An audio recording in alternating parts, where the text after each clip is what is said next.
Hey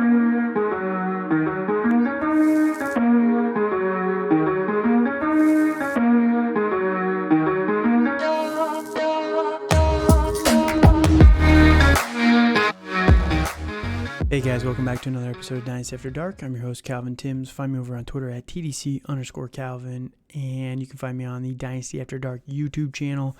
If you listen to this on Spotify, we do have YouTube. It's available. If you're watching on YouTube, it's available on Spotify, Apple, Google, anywhere podcasts are found. While you're over there, if you don't mind, just dropping a comment, leaving a like, anything like that, leaving a subscription or review, whatever it is. Just trying to grow the podcast for you guys. So, been a lot of content the last couple of weeks trying to grow the podcast and, just keep it going. So if you like what we're doing, let us know over on Twitter, on YouTube, anywhere over there. So that said, today I'm excited. I got another bonus episode for you guys.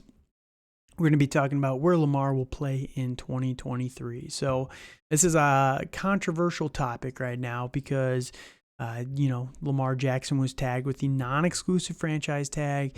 And what does that really mean? So for everybody out there, if you haven't been paying attention or you don't know all the details or you're only getting half the story or something like that, let me break it down really quickly for you. So last week, the Baltimore Ravens placed the non-exclusive franchise tag on Lamar Jackson. It's a little bit less money than the exclusive rights franchise tag. I think it's $32 million versus $45 million that he'd be getting paid for 1 year, fully guaranteed regardless. But now, with the non-exclusive, only the Ravens can play Lamar Jackson. Nobody else can talk to him this year.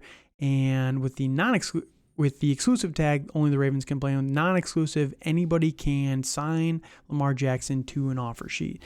Now, the history between the Ravens and Lamar Jackson, they've been trying to extend him for about 2 years now, I think, and nothing has gotten done. The Deshaun Watson and Kyler Murray contracts, having such high guarantees, have really kind of thrown things off where supposedly all Lamar Jackson wants is a fully guaranteed contract, but it's not necessarily true. Stephen A, came out on ESPN and said that he heard from Lamar Jackson's camp that he doesn't want a fully guaranteed contract. So there's a lot up in the air that we don't exactly know. So let's look at it for two things real quick. So first off, everyone's talking about collusion and everything like that.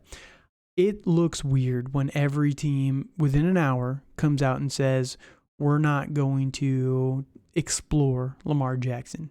He's a good player. I understand some of the risks around him. He's gotten injured the last couple seasons. There's a very real possibility that if Lamar was on a long-term contract last year, though, he would have come back for the playoffs. He didn't have the money, so maybe he didn't want to risk his future. I understand that. So there's a possibility Lamar could have been back last year. Second major injury concern, well, you haven't really seen it through the air too much just yet, but it's Greg Roman, man. He's had him the entire time of his career as a starter for Baltimore. Basically, I think the first year, the rookie season there, he didn't really have Greg Roman, but they also haven't had amazing weapons around him. I know Mark Andrews is really, really good. I like Rashad Bateman. I like Hollywood Brown, but they've never really put out a full wide receiver core or pass catching core for this team.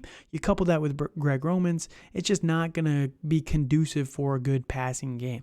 That's not what Greg Roman's does. He never has. And, that's just the trend of his career.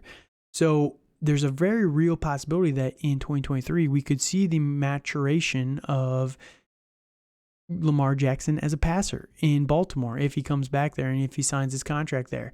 But, it's still a little bit of a risk. It's up in the air. We don't know for sure. So there's those major issues. The other one that I've heard thrown around nonstop is that, he wants a fully guaranteed contract. How do we know that? See, this is the one thing that does annoy me with this. We're not going to go and show any interest in Lamar Jackson. You don't even know what he wants. He could want a 2-year deal for $40 million, like $80 million guaranteed. That would be possibly what he would want. And we have no idea at this point in time because Lamar Jackson I guess he's just not interesting to a lot of these teams. Now, I don't believe that personally. I think that a lot of these guys are probably doing some due diligence, but one of the big things to keep in mind is if they do sign Lamar Jackson to a contract, the non-exclusive tag gives Baltimore Ravens a right to match any contract, including how they structure and frame the contract. So, if you offer Lamar Jackson a $250 fully guaranteed contract, $250 million fully guaranteed contract, and you're paying him $100 million fully guaranteed in year one, so you can space that other $150 million over the next 3 years, 4 years, or whatever it is.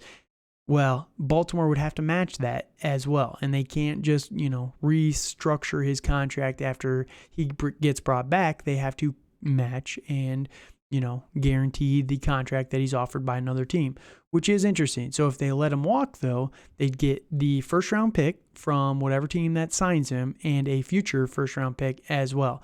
So there's a few teams that takes out of the running completely, like, for example, this isn't really one of them, but the Denver Broncos, the Miami Dolphins, they can't sign until after the draft, for example. There's a few other teams out there that don't have first, but they would not be able to sign Lamar Jackson.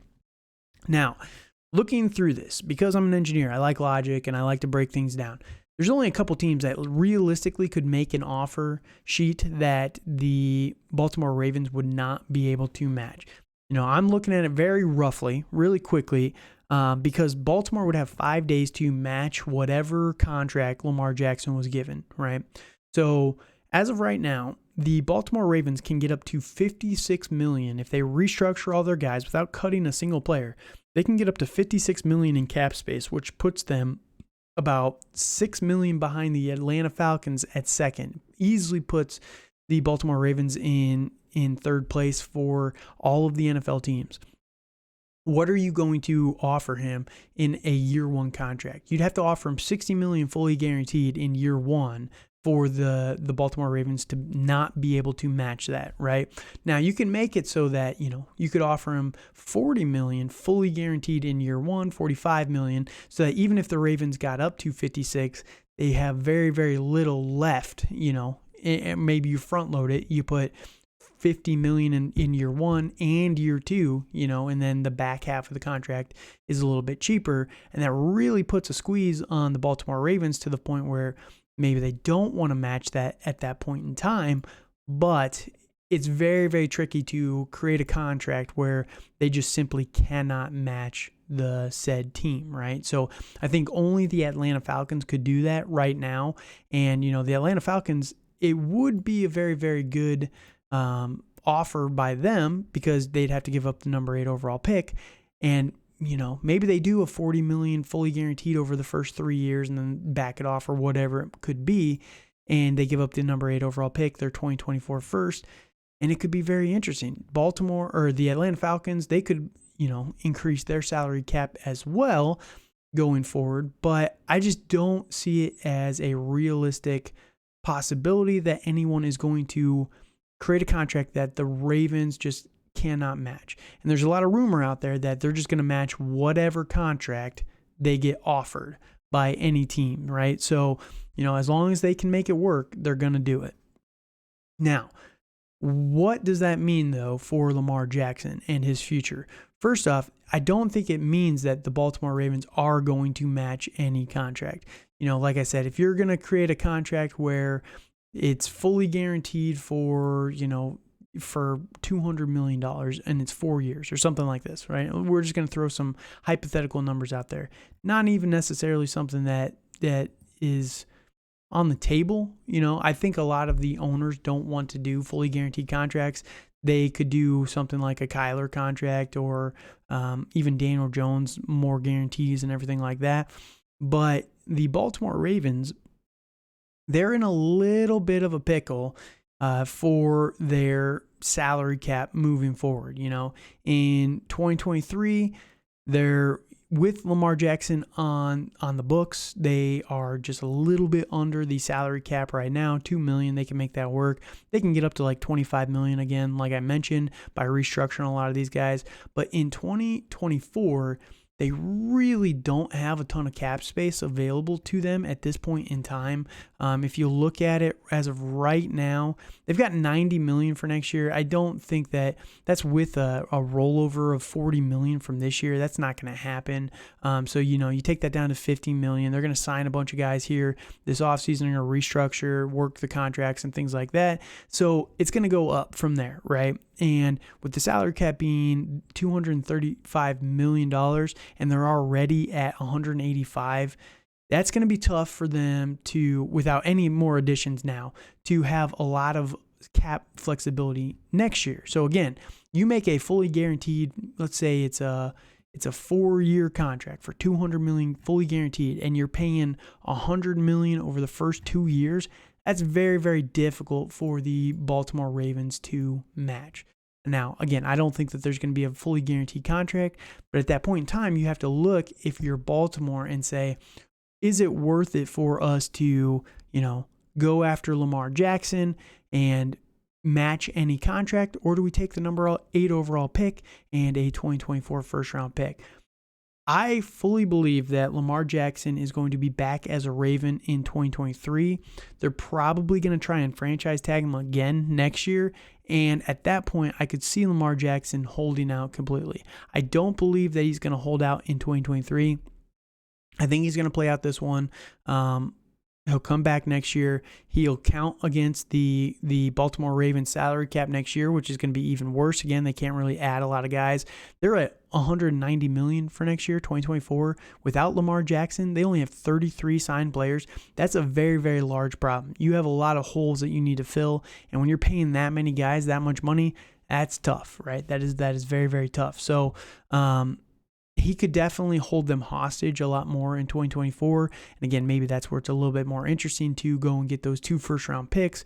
But they could also, sign him to a contract that they work out and then trade him to another team as well. So there's a lot of play, but I do believe that Lamar Jackson is going to be back with the Baltimore Ravens in 2023. 2024, it's going to be up in the air, but I think that they're probably going to franchise tag him again next year. He's going to hold out and hold them hostage a little bit that way as well. Because the one thing is, as of right now, he has not signed the franchise tag, but that $32 million from the 2023 franchise tag is held against the Baltimore Ravens salary cap. We have free agency next week. They would love to get that, that money off the books. That they could either, if they weren't going to have Lamar Jackson, they'd have a lot more money available to them. But, until you sign that contract, you can't even work around a lot of stuff. You can't really go after a ton of free agents just because you have to work around the salary cap implications. Now, they would love to have Lamar Jackson for a long contract, and maybe if Lamar Jackson does not get something on the open market from this non-exclusive tag, it's possible, but I just don't see a lot of teams going out there and offering Lamar Jackson a massive contract and giving up 2 firsts. Not yet. I think that it could be something that happens maybe draft day, like the Indianapolis Colts, for example. They have a lot of money in the next couple of years, but as of right now, they're actually pretty cash poor. They can cut Matt Ryan. Maybe that's one thing that they're going to do to create a lot of money. They can create $17 million right there. That would create a lot of available. That puts them up to $20 million already. It puts them up to $20 million in cap space just by doing that. They can restructure some other guys on the team, bring back some of their other vets as well. All of a sudden, you restructure just a couple of guys on this team, and you're already at $60 million available cap space. The number 4 overall pick, it's very, very interesting for this team. I think that, if a team was going to go get Lamar Jackson, the Indianapolis Colts makes a lot of sense, and it all depends on draft day. If the Arizona Cardinals trade out of the number 3 overall pick, with Carolina trading up to 1, it's going to be quarterback 1 and 2 at this point in time. If the Cardinals trade out of 3, it's more than likely going to be 1, 2, 3 quarterback. And then at that point, you're Indy. Are you trading up with the Panthers to go and get number 1 and get your guy? Or are you just going to trade the number 4 overall pick in a 2025 or 2024 first round pick to go get Lamar Jackson? You offer him a massive contract. And at that point, the Ravens, again, like I said, matching the contract isn't necessarily the end all be all. That could be very interesting for them, because then you get your number 4 guy. Maybe the number 4 guy is their number 1 guy because of all the controversy with the quarterbacks this year. Let's say that Will Levis is there or maybe even CJ Stroud or Anthony Richardson, one of these guys. Anthony Richardson's there at 4.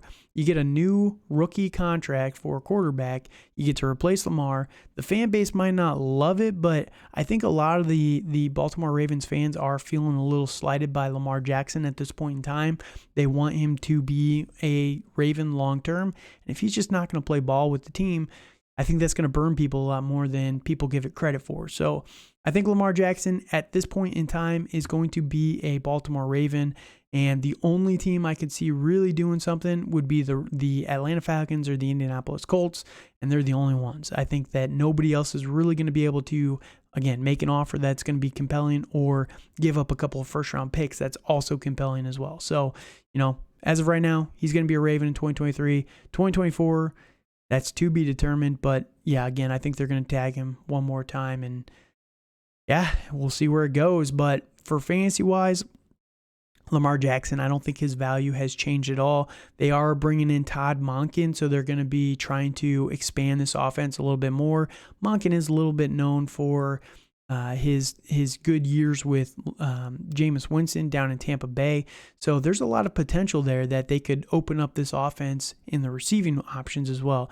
And maybe that's something that could be more compelling to Lamar than a Greg Roman offense where he's just run, and then pass on, once every 4 plays or something, So I think that Todd Monken's going to help this.